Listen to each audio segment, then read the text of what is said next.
এই মসজিদকে ঘিরে কিন্তু অনেক লোককথা রয়েছে। এই মসজিদটি ৫০০ বছরের পুরনো মসজিদ। কেউ বলে থাকে এই মসজিদটি রাতারাতি তৈরি হয়েছে এবং লোককথা রয়েছে এই মসজিদটি জিনেরা তৈরি করেছে, এক রাতে তৈরি হয়েছে। মসজিদের কিছু অসাধারণ টেরাকোটা রয়েছে এবং অসাধারণ কারুকাজ রয়েছে।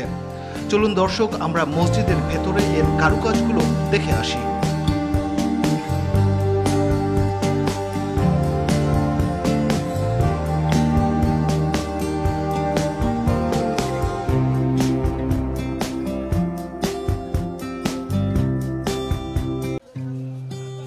প্রাচীন ও প্রত্নতাত্ত্বিক ঐতিহাসিক নিদর্শন রাজশাহীর বাঘা শাহী মসজিদ।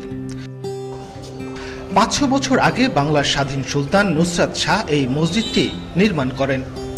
১৫২৩-২৪ খ্রিস্টাব্দে নির্মিত এই ঐতিহাসিক মসজিদটি আজও আপন মহিমায় মাথা উঁচু করে দাঁড়িয়ে আছে রাজশাহীর বাঘা উপজেলায়। প্রায় ৫০০ বছরের পুরাতন এই শাহী মসজিদটি দেখতে দর্শনার্থীদের আনাগোনা থাকে সব সময়। মসজিদটির স্থাপত্য শৈলীর আকর্ষণে পর্যটকরা প্রতিনিয়তই ছুটে আসেন এখানে। এই মসজিদটি রাজশাহী শহর থেকে প্রায় ৪৫ কিলোমিটার পূর্ব দক্ষিণে বাঘা উপজেলা সদরে অবস্থিত। প্রধান ফটক থেকে এর নির্মাণ শৈলী দর্শনার্থীদের টেনে নিয়ে যায় মসজিদের ভেতরে। ১০ গম্বুজের এই মসজিদে রয়েছে ৫টি দরজা। মাঝখানে দরজার উপর ফার্সি হরফে লেখা একটি শিলালিপি রয়েছে। ৪ কোণায় রয়েছে ৪টি চৌচালা গম্বুজ। ভেতরে রয়েছে ৬টি স্তম্ভ, ৪টি অপূর্ব কারুকাজ খচিত মেহরাব। এর নকশায় রাজশাহীর ঐতিহ্যবাহী আম, গোলাপ ফুল সহ নানা রকম নকশাও রয়েছে। এই মসজিদকে ঘিরে অনেক লোককথাও রয়েছে। কেউ বলেন এই মসজিদটি জিনেরা তৈরি করেছে, কেউ বলেন এটি রাতারাতি তৈরি হয়েছে। তবে মসজিদের সংশ্লিষ্টরা বলছেন ভিন্ন কথা।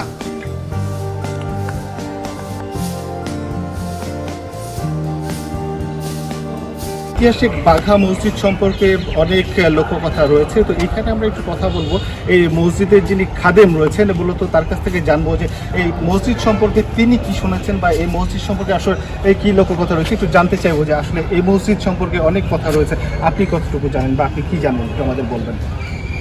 এখন মূল বিষয়টা হচ্ছে আমরা অনেকের মুখ থেকে অনেক রকম কথাবার্তা শুনে থাকি। যেমনটা ধরেন, অনেকেই বলে যে মসজিদটা জিনের বাচ্চারা জিনরা তৈরি করছে। অনেকেই বলে যে এটা এক রাত্রে হয়েছে, দিঘিটা এবং দিঘির মাটি দ্বারা এই মসজিদটা এক রাত্রে তৈরি করছে জিনেরা আর কি, তাদের শক্তির মাধ্যমে। এখন মূল কথা হচ্ছে যে অনেকে বলে গায়েরি মসজিদ, অনেকে হয়ে বলে থাকে। এখন মূল এই মসজিদের বাঘা শাহী মসজিদের বিষয়টি হচ্ছে যে এটা মূলত অন্য কেউ বানায়নি, এটা হচ্ছে মূলত মানুষই বানাইছে। ওখানে লেখা আছে সুলতান নাসিরউদ্দিন নওশাদ শাহ। এখানে হজরত মুয়াজ্জিম শাহাদুল্লাহ নামে আমরা যাকে চিনি আর কি, তিনি ইসলাম প্রচারের জন্যে সর্বপ্রথম বাগদাদ থেকে এখানে আসে।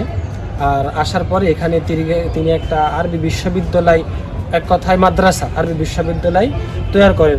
তিনি আসার পর বেশ কিছু বছর পর সুলতান নাসিরউদ্দিন নওশাদ শাহর সাথে কোন একভাবে হুজুরের একটা মোলাকাত হয়। মোলাকাত হওয়ার পরে তিনি তো মুসলিম বাদশাহ ছিলেন, তখন তিনি হুজুরের সাথে পরামর্শের মাধ্যমে তার তত্ত্বাবধানে এই মসজিদটি নির্মাণ হয়েছে।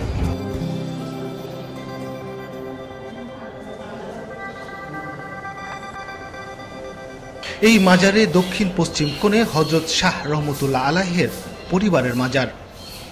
শাহী মসজিদ প্রাঙ্গণের বাইরে দক্ষিণ পশ্চিম কোণে রয়েছে 2জন বাগদাদি দরবেশের মাজার। এছাড়া এখানে আসা আরো অনেক সাধকেরও মাজার রয়েছে। এখানে অনেকে আসেন বিভিন্ন মানত করতে। অনেকে বিশ্বাস করেন এখানে কেউ খাস দিলে, কিছু চাইলে খালি হাতে ফিরে যায় না।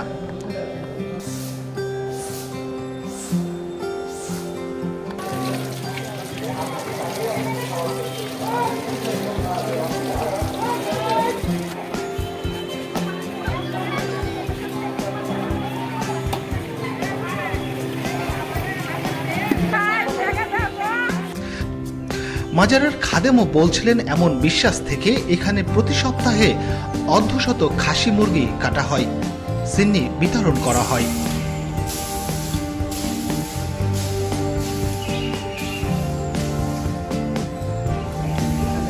অনেক মানুষ আসে, কেন আসে? এখানে আপনার যে যিনি আপনি আসেন তার সিনি একটা পূর্ণ হয়ে যায়।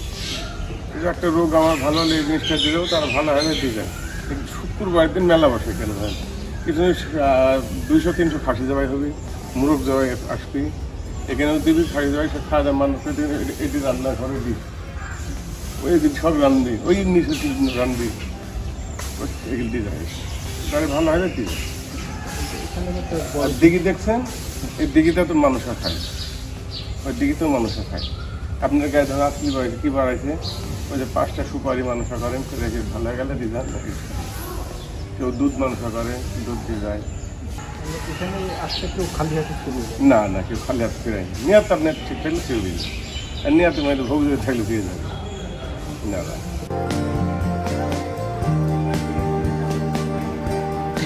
মসজিদকে ঘিরে প্রায় 256 বিঘা জমির ওপর একটি সুবিশাল দিঘি রয়েছে।